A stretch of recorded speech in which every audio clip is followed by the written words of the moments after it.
Hi hello welcome back to கட்டுறது சமையல். நீங்கள் என்னோடய சேனலை இப்போ தான் ஃபஸ்ட் டைம் பார்க்குறீங்களா? அப்போ மறக்காமல் சப்ஸ்கிரைப் பண்ணிவிடுங்க. அப்படியே பக்கத்தில் இருக்க பெல் ஐக்கானையும் ப்ரெஸ் பண்ணி விட்டிங்கன்னா நான் போடுற வீடியோஸ் எல்லாம் உங்களுக்கு நோட்டிஃபிகேஷனாக கிடைக்கும். இன்றைக்கி நம்ம பார்க்க போகிறது ரெசிபி பாஸ்தா. அதை எப்படி நம்ம எந்த சாஸும் இல்லாமல் ஒரு பவுடர் மட்டும் வச்சு எப்படி செய்ய போகிறோம் அப்படின்றத பார்க்கலாம். வாங்க ஃப்ரெண்ட்ஸ், பாருங்கள் எவ்வளோ சூப்பராக இருக்குது. வாங்க வீடியோக்குள்ளே போயிடலாம்.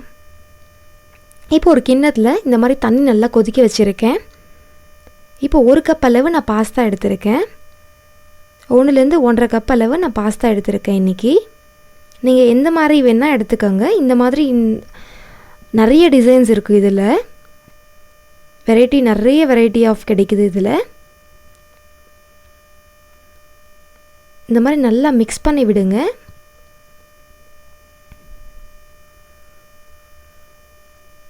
நல்ல ஸ்பைஸியாக இருக்கும். கண்டிப்பாக நீங்களும் ட்ரை பண்ணி பாருங்கள் ஃப்ரெண்ட்ஸ். டேஸ்ட்டாகவும் இருக்கும். இந்த மாதிரி நல்லா மிக்ஸ் பண்ணி விட்டுடலாம்.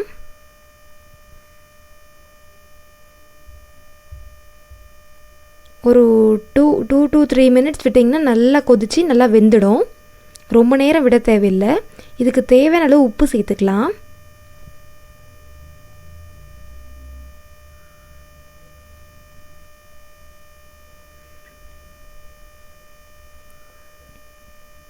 பார்த்திங்கன்னா இப்போ சூப்பராக வெந்துடுச்சு. இப்போ நம்ம இதை ஃபில்ட்ரு பண்ணிடலாம். இந்த மாதிரி ஒரு ஜெல்லடன் தான் எடுத்துக்கோங்க. எடுத்து கீழே ஒரு பாத்திரம் வச்சு அதில் இந்த மாதிரி ஃபில்ட்ரு பண்ணி எடுத்துடலாம். இது மேலே உங்களுக்கு ஒட்டுது அப்படின்னா நீங்கள் 1 ஸ்பூன் எண்ணெய் விட்டிங்கன்னா போதும். எல்லாம் தனித்தனியாக நல்லா பலன்னு இருக்கும். இப்போ இதில் சேர்த்தாச்சு. இப்போ ஒரு கடாய் வச்சுக்கலாம். அதில் ஒரு 6லேருந்து 7 டேபிள் ஸ்பூன் எண்ணெய் சேர்த்துருக்கேன். 1 டேபிள் ஸ்பூன் 1 டேபிள் ஸ்பூன் அளவு கடுகு, 1 டேபிள் ஸ்பூன் சீரகம். கடுகு நல்லா பொரிஞ்சதும் பச்சை மிளகா, 1 பச்சை மிளகா எடுத்திருக்கேன். பச்சை மிளகா நல்லா வதங்கட்டும். 2 மீடியம் சைஸ் வெங்காயம் எடுத்திருக்கேன். அதையும் நல்லா பொடியாக நறுக்கி எடுத்திருக்கேன். அதையும் சேர்த்துக்கலாம்.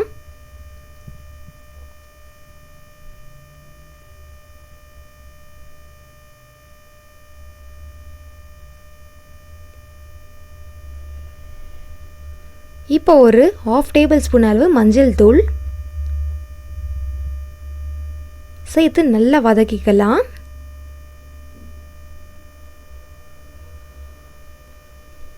நான் இன்றைக்கி தக்காளியை 1 தக்காளி எடுத்து மிக்சியில் போட்டு அரைச்சி எடுத்துருக்கேன். டொமேட்டோ பியூரி நம்ம வீட்லேயே இந்த மாதிரி செஞ்சுக்கலாங்க. இந்த மேகி இந்த பாஸ்தாக்கெல்லாம் போடும்போது ரொம்ப டேஸ்ட்டாக இருக்கும். பாருங்கள், இந்த மாதிரி 1 தக்காளியை இந்த மாதிரி பியூரி பண்ணி எடுத்துருக்கேன். அதை இதில் சேர்த்துக்கலாம். இந்த மாதிரி கண்டிப்பாக நீங்கள் ட்ரை பண்ணி பாருங்கள். ரொம்ப சூப்பராக இருக்கும்.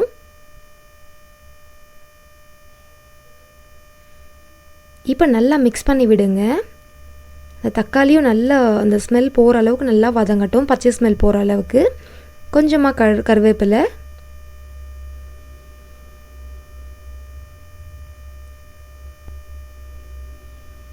நான் இன்றைக்கி 1 டேபிள் ஸ்பூன் அளவு சில்லி பவுடர் எடுத்திருக்கேன். இந்த மாதிரி மேகி பவுடர் நான் ஃபுல்லாகவே சேர்த்துக்கினேன். ஒரு பேக்கெட் ஃபுல்லாகவே. இந்த ஒரு பேக்கெட் பவுடர் போட்டிங்கனாலே போதுங்க. ரொம்ப சூப்பராக கிடைக்கும் நம்மளுக்கு.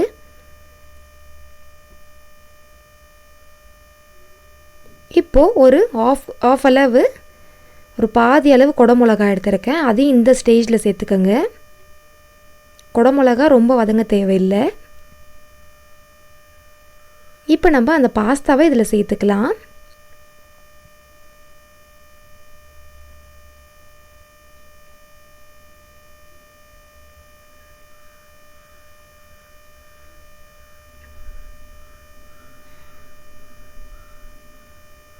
சேர்த்துட்டு நல்லா மிக்ஸ் பண்ணி விடலாம்.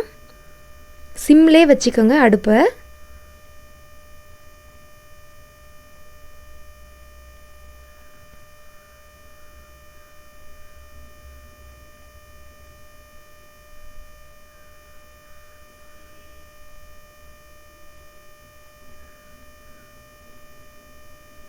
இப்போது இந்த மாதிரி மூடி போட்டு மூடி வச்சிடலாம்.